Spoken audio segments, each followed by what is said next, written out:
So it's finally official now. Franco Mastantuono has signed with Real Madrid. I've watched like Comunicado 4 Oficial has Mastantuono hit, videos, bro. and the hype around this guy is unbelievable. You have the classics, right? Oh, he's the new Messi. He's left-footed. He plays on the right wing. He's Argentinian. He's Messi. You know, that classic line. He's not and Messi, bro. naturally, you're going to have the war between Barcelona supporters and Real Madrid supporters that is sure enough to roll out soon. Lamine is better. Mastantuono is better. No, Strap in, bro, guys. no, They're both no, 17. no. We'll be hearing about this for a long fuck time. my life, But anyway, bro. the fact is, compared to Lamine Yamal, we haven't seen much of Franco, who looks like he's in his mid-20s, by the way. What the hell, man? Yeah, for real, though. So, what are Real Madrid getting for over 40 million euros? What kind of player is he? What's his style of play? What are his strengths, his weaknesses? I don't watch every River match, but I know who does. My man, Gavincho. Mastantuono goal! Oh my god! Born in Lomas, near Buenos Aires, but has lived in the US for a while now. You've maybe seen his reactions to River Plate, Argentina, or MLS matches. I was waiting for a reason to collaborate with him, and here it is. Kevin isn't going to sugarcoat or try to sell you guys a dream about this. See, this is a very good thing about Mastantuono here. So guys, Franco Mastantuono to Real Madrid. here we go. Mastantuono has been rising through the ranks at River Plate very, very quickly.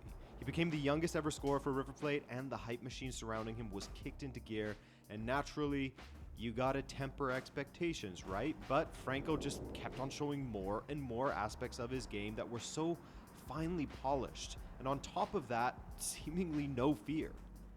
Franco, at the same time, at like 16, people are like, Real Madrid is looking at him. And usually in South America, we only hear that from Brazilian players. Okay, let's just be honest. Endrick, you know, he's 12, and people are like, this guy's Pele.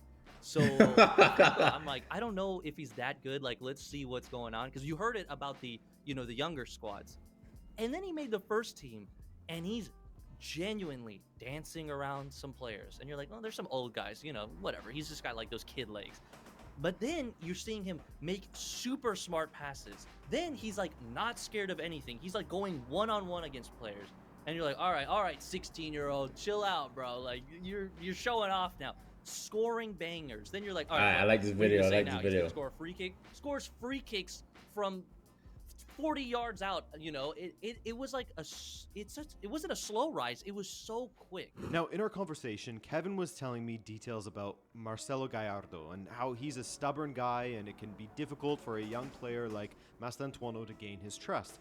But performance after performance, with every defender he left on his ass, it got to the point where it wasn't just hype around him. It's a good video. It's a good video, chat. It became undroppable with the performances he was putting in. Or the other thing is starting him in games where it's like, you gotta win this game.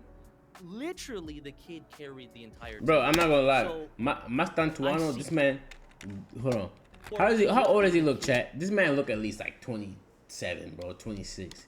This man is how old? He's 17, about to turn 18. Goddamn. So, I see it. That's like, wow. Now, Kevin was about to get into the cautionary part of it all, but we'll get to that later. For now, let's get into what conversation. Makes him so good and what kind of player he is. So you've probably watched some videos of the guy, some highlight reels that show his highest peaks, and what you've seen is a left-footed guy who mostly plays on the right wing, but that hasn't always been the case because like most top talents, he can thrive in a few different areas. So that makes it a little bit difficult to say where he will be played at Real Madrid, but where he's been the most effective has been on the right side and given the license to come into the inside right channel on his favored left foot. Sometimes he's been played through the middle as kind of a second striker or a false nine type of role because he has surprisingly good instincts in the box as well. He has been transitioning in the last like 3 months. This is why it's so annoying to talk about this kid, is because his brother has been moving around genuinely. If you look up the lineups for the last like 6 months or so, I guess for River, you'll see him being moved around. And then when you actually watch the game, which I implore Real Madrid fans, just watch some highlights of the kid or just a River Plate highlight. Don't just watch his. But as a team, you will see he adjusts to the game, which is unbelievable for a 17-year-old. That's why everyone is loving that he's 17. That jersey's tough. What the fuck? Unbelievable for a 17-year-old. That's why everyone is loving that he's 17, but he has like a mind of like a 25, 26-year-old that has experience, because 80th minute.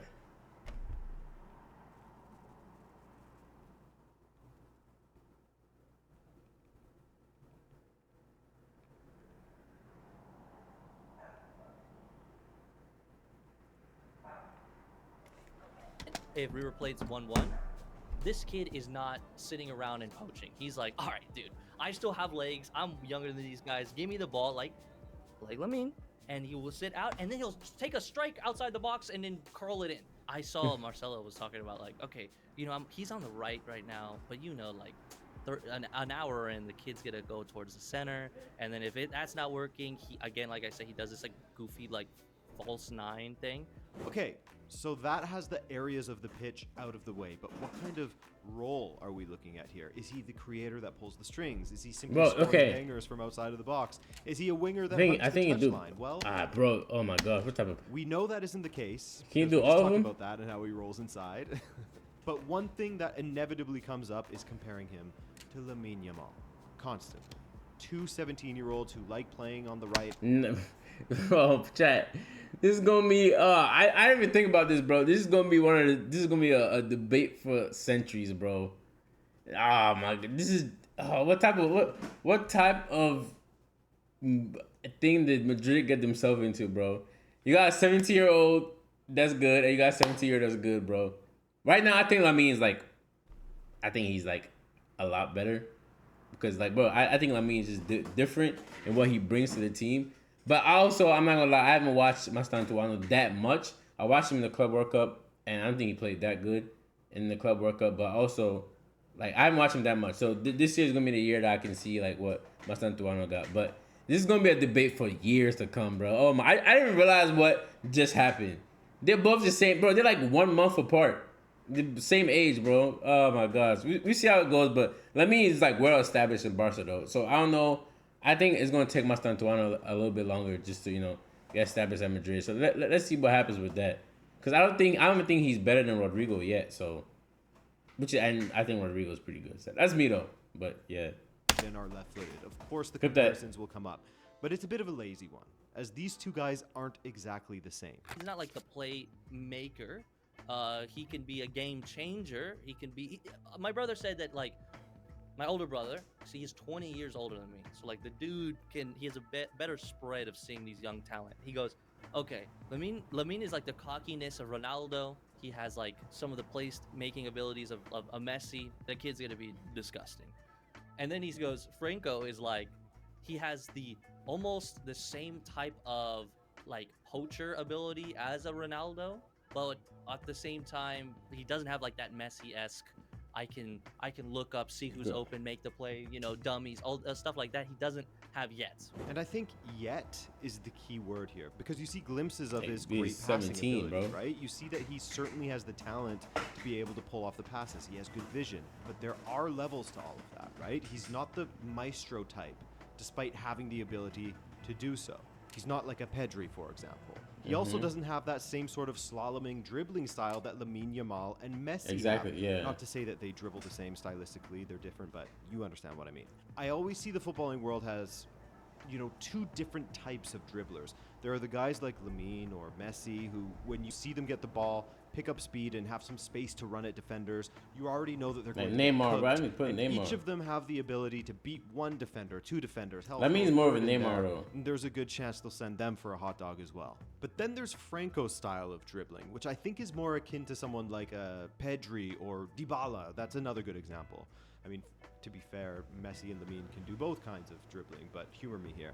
But those aforementioned guys like Pedri and Dybala, they don't dribble with pace necessarily. They use little body feints to send the defender one way and go the other. They use their incredible control in tight spaces to just slip past the defender. They'll be surrounded with two defenders closing in on them, and they'll use a little flick to bring the ball to safety and take those two defenders out of the play. They'll put their foot on the ball to stop it. As soon as the defender stops and is on their heels, they wheel away with the ball in the other direction. That's closer to what Mastantuono's dribbling style is in this moment, which again is important to stress, because the kid is 17 years old. Exactly. But there's this one move that he has that you'll see so often if you watch any videos of him, where he uses sort of the outside of his foot to push the ball past the defender, and then he slips around on the other side.